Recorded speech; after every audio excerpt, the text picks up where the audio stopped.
Social media Patel Prahlad भाई। देखिए, Iran ने पहली बार मानी नुकसान की बात। ईरान के विदेश मंत्री ने कहा, अमेरिकी हमलों में न्यूक्लियर साइट को पहुंचा गंभीर नुकसान, जबकि ईरान के सुप्रीम लीडर ने कहा था हमलों की सफलता को बढ़ा चढ़ा कर दिखा रहा है अमेरिका। सीजफायर के बाद संघर्ष में हुए नुकसान का अंदाजा लगाने में जुटा ईरान। दिखाएंगे ग्राउंड रिपोर्ट। अपने भविष्य के बारे में क्या सोचते हैं ईरान के लोग। स्वागत है आपका बीबीसी दुनिया में। मैं हूं प्रेरणा। जानेंगे जंग के बाद अपनी जनता को क्या संदेश दे रहे हैं ईरान और इसराइल। साथ ही कार्यक्रम में आज दिखाएंगे कौन सा है वो देश जिसने हटा दी थी भांग की खेती से लेकर गांजे के इस्तेमाल पर लगी हर रोक, मगर अब दोबारा कर रहा है सख्ती बरतने पर विचार। ईरान के विदेश मंत्री अब्बास अराक्ची ने माना है कि अमेरिकी हवाई हमले में ईरान के परमाणु कार्यक्रम को गंभीर नुकसान पहुंचा है। पर देश के supreme leader Ayatollah Ali Khamenei ने अपने पहले के बयान में कहा था कि अमेरिका के राष्ट्रपति डोनाल्ड ट्रंप अपनी सफलता को बढ़ा चढ़ाकर पेश कर रहे हैं। बीबीसी संवाददाता लीज डुसेट ईरान की राजधानी तेहरान में है। उन्हें इस शर्त पर ईरान से रिपोर्ट करने की इजाजत दी गई है कि उनकी कोई भी रिपोर्ट बीबीसी की पर्शियन सर्विस पर इस्तेमाल नहीं होगी। ईरान में काम करने वाली सारी इंटरनेशनल मीडिया एजेंसियों पर ईरान का यही कानून लागू है। देखिए उनकी एक खास रिपोर्ट।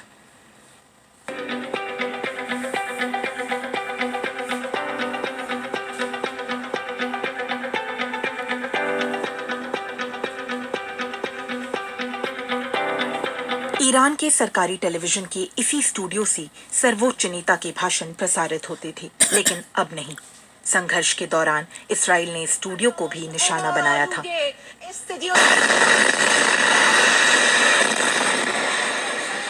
यहाँ बैठी न्यूज रीडर तो बच गईं, मगर उनका डेस्क आग की भेंट चढ़ गया। गुरुवार को आयतुल्लाह ने अपना आक्रामक वीडियो संदेश जारी किया। माना जा रहा है कि जंग के दौरान उन्होंने एक बंकर में शरण ली हुई थी। ईरान मजबूत है और आत्मसमर्पण को नकारता है।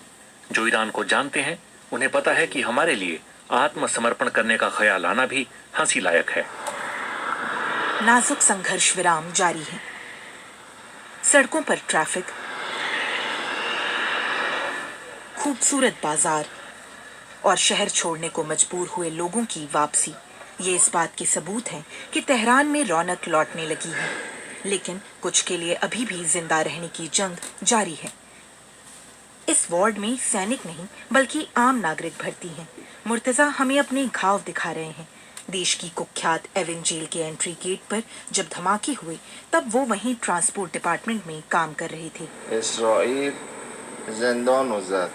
इसराइल झूठ बोलता है कि उसने केवल मिलिट्री और न्यूक्लियर साइट्स को निशाना बनाया। उन्होंने जेल पर हमला किया, मैं वहीं था, मुझे चोट आई और मैं हैरान हूं कि इंग्लैंड, फ्रांस, अमेरिका और संयुक्त राष्ट्र ने इसराइल के हमलों की निंदा नहीं की।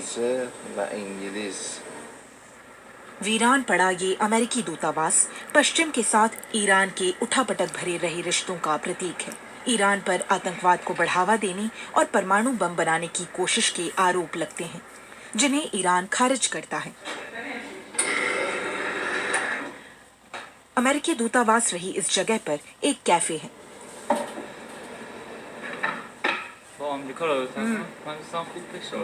अमीर ने कहा कि वो अमेरिका और ईरान के बीच बेहतर रिश्ते चाहते हैं और भी कई ईरानी यही चाहते हैं।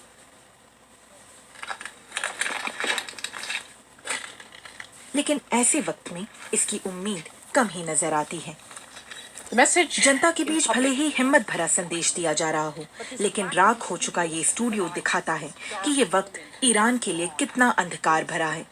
अब सर्वोच्च नेता के सामने अपने लगभग 40 साल के शासन में सबसे मुश्किल और जोखिम भरे फैसले लेने का दबाव होगा।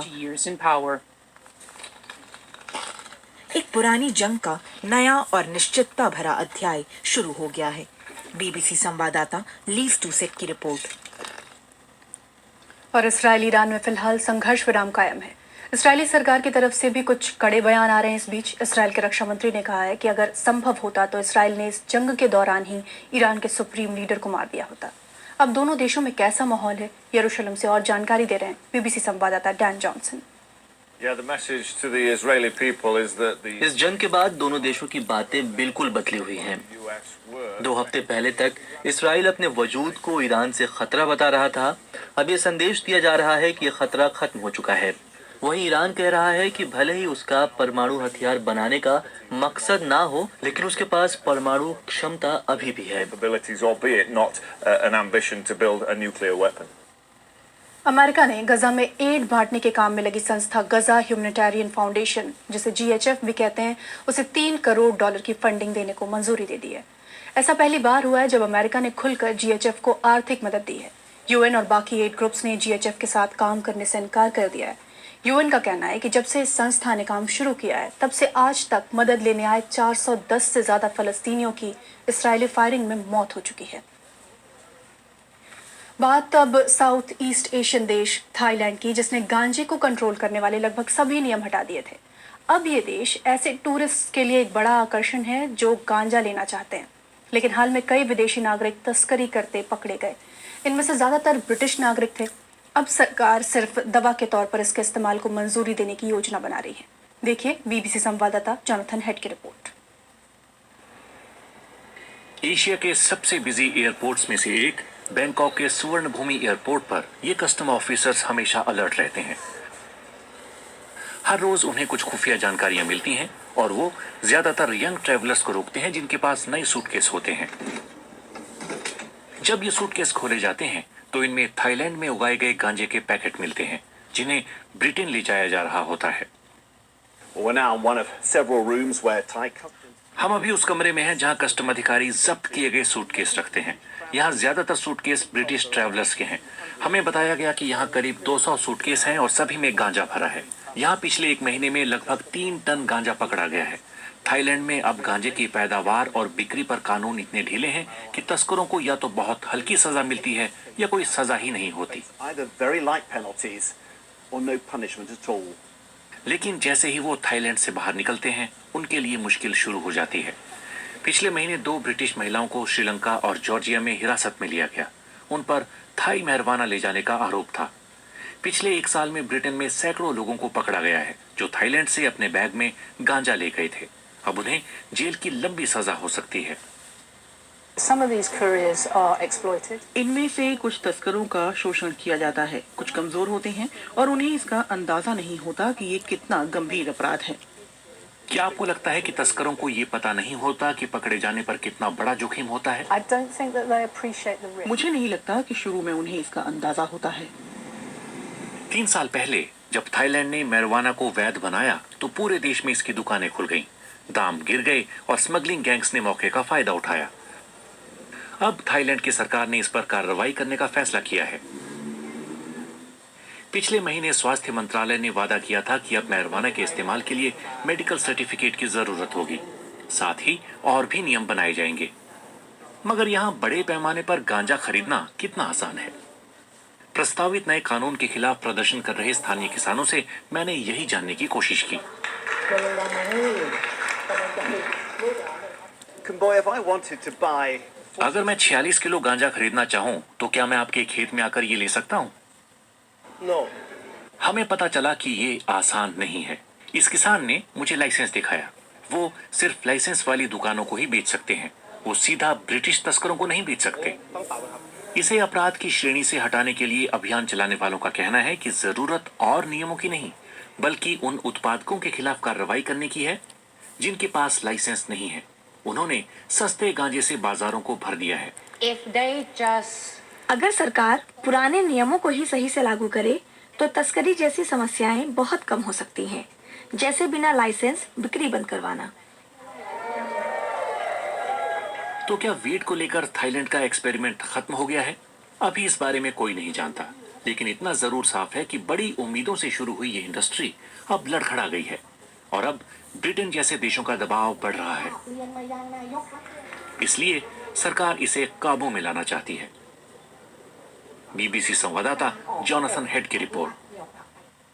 अब रुख मिडिल ईस्ट के उस हिस्से का जहां कुर्दों के हथियारबंद समूह PKK का लंबे वक्त से संघर्ष चल रहा है।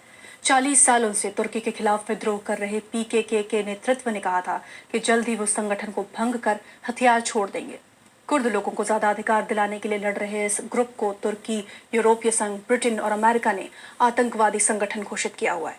तुर्की के राष्ट्रपति ने पीकेके की ओर से आए बयान का स्वागत करते हुए कहा कि इससे तुर्की आतंकवाद से मुक्त होगा। जब से कुर्दों का ये विद्रोह शुरू हुआ है तब से 40,000 लोगों की जान जा चुकी है। बीबीसी संवाददाता सलीह नबील उत्तरी इराक पहुंची, जहां और शांति की उम्मीद लगाए बैठे परिवारों से मिली। देखिए उनकी रिपोर्ट। ये उत्तरी इराक के सुदूर इलाके में मौजूद कंदील पहाड़ है। यहाँ कुर्द लड़ाकों के प्रतिबंधित संगठन पीकेके का कंट्रोल है। हम बहुत धीमे ड्राइव कर रहे हैं क्योंकि यहाँ सड़कें बिल्कुल कच्ची और ऊबड़ खाबड़ हैं। बहुत अलग सी जगह है ये। ऐसा लगता है यहाँ दूर दूर तक कोई नहीं है। लेकिन कुछ संकेतों से पता चलता है कि ये जगह पीकेके समर्थकों का गढ़ है। हजारों लड़ाके इन पहाड़ों के पीछे छिपे होते हैं। जेल में बंद इनके नेता अब्दुल्ला ओजलान ने हाल ही में ऐलान किया था कि ग्रुप को भंग करके अब हथियार छोड़ देने चाहिए। इससे एक उम्मीद जगी थी कि ये संघर्ष बहुत जल्द खत्म हो सकता है। पास के एक कुर्द शहर में लेला मुझे अपने बेटे का भेजा एक वीडियो दिखा रही हैं। उनकी गुजारिश पर हमने उनका नाम बदल दिया है। पीकेके के साथ लड़ने के लिए पहाड़ों पर जाने के बाद 3 सालों में उनके बेटे की ओर से भेजा गया ये दूसरा संदेश है। वो मानती हैं कि इस ग्रुप ने उनके बेटे का ब्रेन वॉश कर दिया। अपने बेटे से मिल पाने की उनकी उम्मीद अब कम होती जा रही है। शुरुआत में मुझे उम्मीद थी, लेकिन अब ये सिर्फ कोरी बातें हैं। अगर वो गंभीर होते तो उन्होंने मुझे अपने बेटे से मिलने दिया होता। वो उसे हथियार नहीं थमाते। ये पहाड़ों में एक स्प्रिंग फेस्टिवल के दौरान पीकेके फाइटर्स हैं। शुरुआत में वो कुर्दों के एक आज़ाद मुल्क के लिए लड़े और हाल में वो ज़्यादा स्वायत्तता के लिए लड़ रहे हैं। कुर्द लोग तुर्की, ईरान, इराक और सीरिया के कुछ हिस्सों में रहते हैं। पीकेके के अम्ब्रेला ग्रुप के जेके ने हमें एक लिखित बयान में बताया कि पीकेके इस प्रक्रिया को लेकर गंभीर है।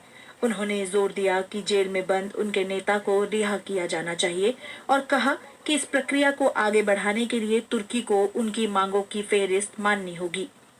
लेकिन शायद आगे आने वाली रुकावटों का संकेत देते हुए इन पहाड़ों में एक सीनियर लोकल कमांडर ने लिखित बयान में हमें बताया कि हथियार छोड़ना बहुत दूर की बात है।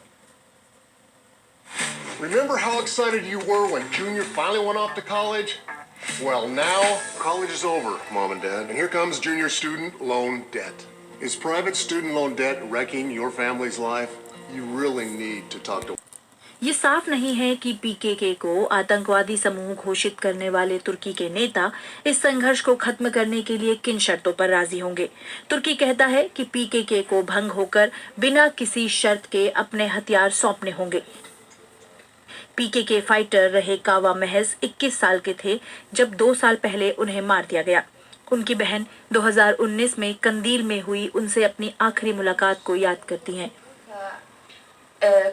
मैंने उससे पूछा कि क्या वो मेरे साथ वापस जाना चाहता है। उसने कहा कभी नहीं, बल्कि मैं तो कहूँगा तुम भी मेरे साथ चलो। ऐसे बलिदानों के बिना हम उस मुकाम तक नहीं पहुँच पाते जहाँ नेता शांति वार्ता के लिए बैठ सके। ये अच्छा है, लेकिन हमारे जैसा परिवार जिसने कोई अपना खोया हो उनके लिए दर्दनाक भी है। एक स्थानीय बाजार में लोगों की मिलीजुली भावनाएं हैं, लेकिन कईयों को शांति चाहिए। तुर्की और इराक में कुर्दों के अधिकारों के लिए जारी पीकेके के इस अभियान में हजारों आम लोगों की मौत हुई है, चाहे वो कुर्द हों या ना हो। ये अभी साफ नहीं है कि शांति के लिए की जा रही ये हालिया कोशिश क्या वाकई इस संघर्ष को खत्म कर पाएगी। बीबीसी संवाददाता सलीह नबील की रिपोर्ट। प्रशांत महासागर के उत्तरी हिस्से में रहने वाले किलर व्हेल्स एक दूसरे की मसाज करती हैं, वो भी एक शैवाल के टुकड़ों की मदद से। ड्रोन से इन व्हेल्स को स्टडी कर रहे वैज्ञानिकों का कहना है कि हो सकता है शैवाल को एक टूल की तरह इस्तेमाल करने से इनकी स्किन हेल्दी रहती हो। देखिए बीबीसी संवाददाता विक्टोरिया गिल की रिपोर्ट। ये बुजुर्ग औरका अपने पोते के साथ एक लय में डांस कर रही है। ये व्हेल्स एक दूसरे की मसाज भी करती हैं, लेकिन खास बात ये है कि इस काम के लिए वो एक समुद्री पौधे का भी सहारा लेती हैं। आपको इनके बीच में जो नजर आ रहा है वो केल्प नाम का शैवाल यानी एल्गे है। वो इसे एक व्हेल से किसी और व्हेल के ऊपर रख देती हैं। इसे केल्प मसाज कहा जा सकता है। वो बीच में केल्प एल्गे रखकर एक दूसरे को रब करती हैं। हमें लगता है कि इसका मकसद स्किन की हेल्थ को बनाए रखना और आपसी रिश्ते को मजबूत करना है। अभी तक ये नहीं पता कि इस इलाके में मिलने वाली किलर व्हेल्स ही ऐसा करती हैं या बाकी भी। जब हमने इन जीवों पर साल 2017 में वॉशिंगटन के तट के पास डॉक्यूमेंट्री बनाई थी, तब टीम इन्हें मॉनिटर करने के लिए ड्रोन्स का इस्तेमाल शुरू करने वाली थी। ड्रोन फुटेज में हमें इन जीवों के बारे में और गहराई से जानने का मौका मिला है। इसी वजह से वैज्ञानिक पहली बार इनका ये व्यवहार देख पाए। उन्होंने इसे एलोकेल्पिंग नाम दिया है। अपने फैमिली ग्रुप में व्हेल्स का केल्प को टूल बनाकर एक दूसरे से रब करना। रिसर्चर्स को लगता है कि वो इस नई जानकारी से वो ये बता पाएंगे कि उन समुद्री इलाकों को सुरक्षित बनाना कितना जरूरी है जहां ये व्हेल्स रहती हैं। बीबीसी संवाददाता विक्टोरिया गिल की रिपोर्ट। और अब दुनिया की कुछ और खबरें बीबीसी ग्लोबल राउंडअप में।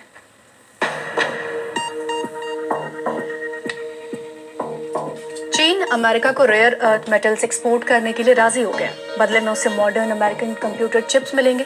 अमेरिका और चीन के बीच इस महीने की शुरुआत में इसे लेकर सहमति बनी थी। अफ्रीकी देश डेमोक्रेटिक रिपब्लिक ऑफ कांगो और पड़ोसी देश रवांडा ऐतिहासिक शांति समझौते पर राजी हुए हैं। इसके साथ ही पूर्वी डेमोक्रेटिक रिपब्लिक ऑफ कांगो में चल रही लड़ाई रुकने की उम्मीद है। ट्रंप ने इसका क्रेडिट लेते हुए कहा है कि उन्होंने एक खतरनाक जंग रुकवाई है। जापान में ट्विटर किलर के नाम से बदनाम मौत की सजा पाए एक कैदी को आखिरकार मौत की सजा दे दी गई। तकाहिरो शिराइसी नाम का ये शख्स सोशल मीडिया पर कम उम्र की लड़कियों को टारगेट करता था और उन्हें अपने फ्लैट में लाकर मार डालता था।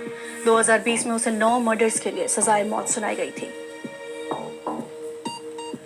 अरबपति और अमेज़न के फाउंडर जेफ बेजोस इटली के वेनिस में लॉरेंस सांचेज के साथ शादी का जश्न मना रहे हैं। ऐसी खबरें हैं कि उन्होंने 3 दिन के सेलिब्रेशन के लिए $5 करोड़ यानी करीब 400 करोड़ रुपए खर्च किए।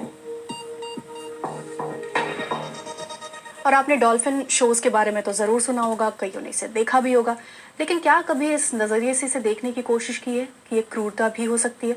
दरअसल मेक्सिको में एनिमल राइट्स कैंपेनर्स लंबे समय से डॉल्फिन्स को एंटरटेनमेंट पर्पसेस के लिए इस्तेमाल का विरोध करते रहे। अब मेक्सिको की सरकार ने डॉल्फिन्स और दूसरे समुद्री जीवों से जुड़े एंटरटेनमेंट इवेंट्स पर बैन लगाने की मंजूरी दी है। कार्यक्रम को लेकर आप मुझे फीडबैक दे सकते हैं।